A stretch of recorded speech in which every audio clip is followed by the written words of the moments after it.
Today, we live in a world where the word self-improvement is everywhere. Every bookstore, every podcast, every social media platform tells you that you must grow, you must improve, you must hustle harder, you must wake up earlier, you must become better than yesterday. And yes, improvement is good. Without it, there is no progress. But the question we must ask is this: at what cost? Because sometimes what we call self-improvement is actually self-destruction disguised in the language of success. Think about it. When was the last time you enjoyed a day without thinking about becoming more productive? People now measure their worth by how many books they've read this month, how many hours they've worked, how many skills they've added to their RA Summe. But life is not a scoreboard. Life is not a checklist. Yet we are turning it into one. We are chasing growth so blindly that we forget the very reason why we wanted to grow in the first place: to live a better, happier, more meaningful life. I've met people who are obsessed with success routines. They wake up at 5 a.m., drink their green juice, read 10 pages of a book, write affirmations, meditate, journal, exercise, and by the time they finish this perfect morning routine, they are already exhausted before the real work begins. They improve their routine, but not their results. They improve their habits, but not their happiness. Isn't that ironic? This is the unseen toll of self-improvement. Why does this happen? Because self-improvement, when misunderstood, convinces us that we are never enough.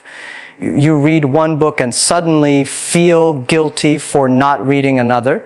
You achieve one milestone, and instead of celebrating, you punish yourself for not achieving the next. You see someone else running ahead, and instead of walking your path, you start sprinting in theirs. Improvement becomes a trap, not a tool. Social media has made this even worse. You scroll and see someone younger, richer, smarter, fitter, and happier than you. Or at least they appear that way. And suddenly, your progress feels small, your achievements feel meaningless. You forget your own story because you are too busy measuring your life against someone else's highlight reel. Comparison has become the silent poison of self-improvement. Let me tell you something important, true. Self-improvement is not about speed, it's about direction. You can be running very fast, but in the wrong direction. And that is failure. Meanwhile, someone walking slowly but steadily in their own lane is far ahead in life. The race is not about who finishes first. It's about who finishes true to themselves. The problem is that people confuse improvement with perfection. They want to be flawless, to never make mistakes, to always be better than yesterday. But perfection is not human. Mistakes are where wisdom comes from. Failures are where resilience is born. And imperfections are where authenticity lives. If you try to erase your imperfections, you erase your humanity. I've seen entrepreneurs who spend years reading about business but never start one. They know every strategy, every market trend, every motivational quote, but they don't take action. Why? Because they are trapped in the cycle of getting ready. They are always improving themselves for the future, but never living in the present. A self-improvement without action is like sharpening a knife that never cuts. Some people sacrifice relationships in the name of growth. They are so busy improving themselves that they forget to call their parents, forget to spend time with friends, forget to laugh with their children. They tell themselves, I will give more time once I succeed. but by then, the people they love have already moved on or grown distant. What is the point of success if you are alone at the top? Others sacrifice peace. They cannot sit still without thinking about goals. They cannot enjoy dinner without thinking about productivity. They cannot rest because rest feels like laziness. But here is the truth: rest is not laziness. Rest is where strength is rebuilt. Even nature understands this. There is a reason for night after day, winter after summer, silence after noise. Growth requires balance, not constant motion. Do you know why so many people feel burnt out? Because they are sprinting in a marathon. They try to do everything at once, believing that more effort means more results. But in life, effort is not enough. Direction is everything. You can push yourself endlessly, but if you are pushing in the wrong way, all you create is exhaustion. Let me share with you an example. A young man once told me he spent 3 years reading self-help books. Every morning, he woke up at 40:30, ran 5 miles, read 1 book per week, and practiced public speaking. But when I asked him what he had built, what he had created, or how his life had changed, he was silent. He had improved habits, yes, but he had not improved life. He had become better at preparing, not better at living. This is the hidden danger of self-improvement. It makes you feel productive even when you are not. You feel like you are growing, but in reality, you are only polishing the surface. Real growth happens when improvement translates into action, results, relationships, and inner peace. Otherwise, you are just running in circles, calling it progress. Another danger is that improvement can become an addiction. Just like social media or video games, it gives you a small dopamine rush. You feel proud when you complete a habit, when you cross off a goal, when you finish a course. But soon, the satisfaction fades and you need more. You chase bigger goals, stricter routines, more books. Improvement becomes an endless hunger that never feeds your soul. Here's a reality check. You don't need to be perfect to live a good life. You don't need to know everything before you start. You don't need to wait until you are fully ready, because you will never be fully ready. Life rewards those who act, not those who only prepare. Action creates confidence, not the other way around. So, how do we escape the trap of self-improvement? The first step is to redefine growth. Growth is not about adding more to your life. Sometimes it is about removing toxic habits, removing unnecessary comparisons, removing unrealistic expectations. Growth is not always expansion. Sometimes growth is subtraction. Second, we must measure improvement by peace, not just productivity.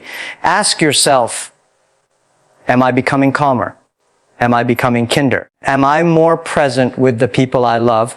If your answer is no, then your improvement is only external. True success is not about how busy your calendar looks, but about how light your heart feels. Third, celebrate your progress, no matter how small. Too many people skip celebration because they are already chasing the next goal. But without celebration, life feels like an endless race with no finish line. Stop, appreciate. Look back at how far you have come. Gratitude is the fuel of real growth. Fourth, focus on direction, not comparison.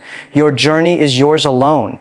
Some people bloom at 20, others at 40, and some even at 60. The timing does not matter. What matters is that you bloom at all. Don't let someone else's speed make you doubt your own path.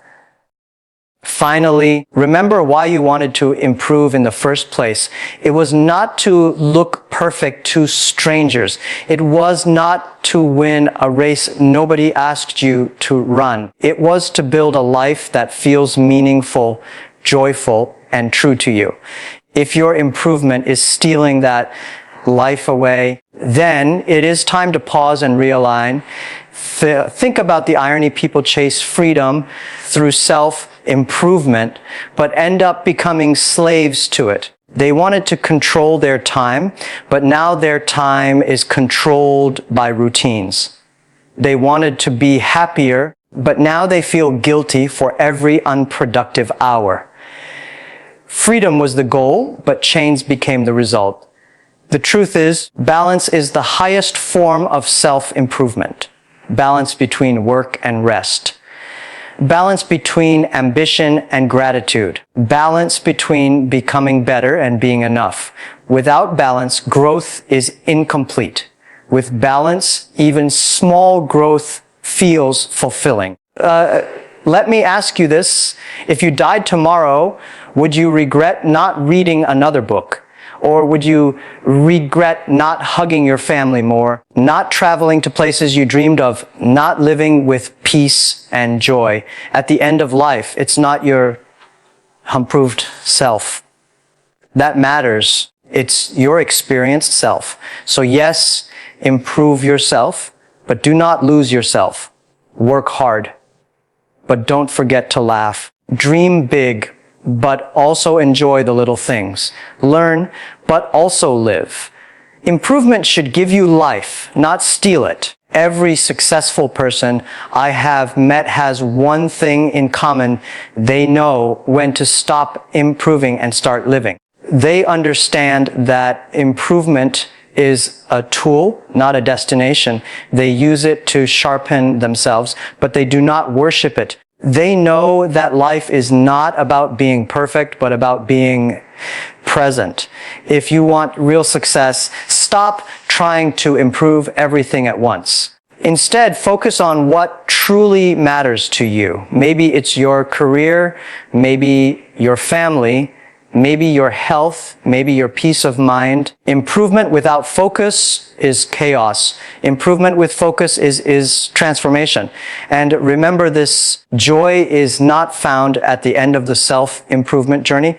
Joy is found along the way in small wins, in little laughs, in simple moments of being alive. If you keep postponing happiness until you become better, you will never be happy, because there will always be another level, another goal, another target. So ask yourself today, is your self-improvement giving you life or stealing it? Is it making you free or trapping you in guilt? Is it helping you live or making you wait for life to begin? Your answer to this question will decide whether you are truly growing or just endlessly chasing. Do not let the unseen toll consume you. Improvement is not about doing more. It's about living better. It's about building a life you don't need to escape from. A life you can enjoy right now, not 10 years later, not after you hit a certain number, but today. So grow, yes, but also rest. Learn, yes, but also laugh. Build, yes, but also live. Because the greatest self-improvement you can ever achieve is not becoming a perfect person. It is becoming a whole, balanced, and truly alive human being.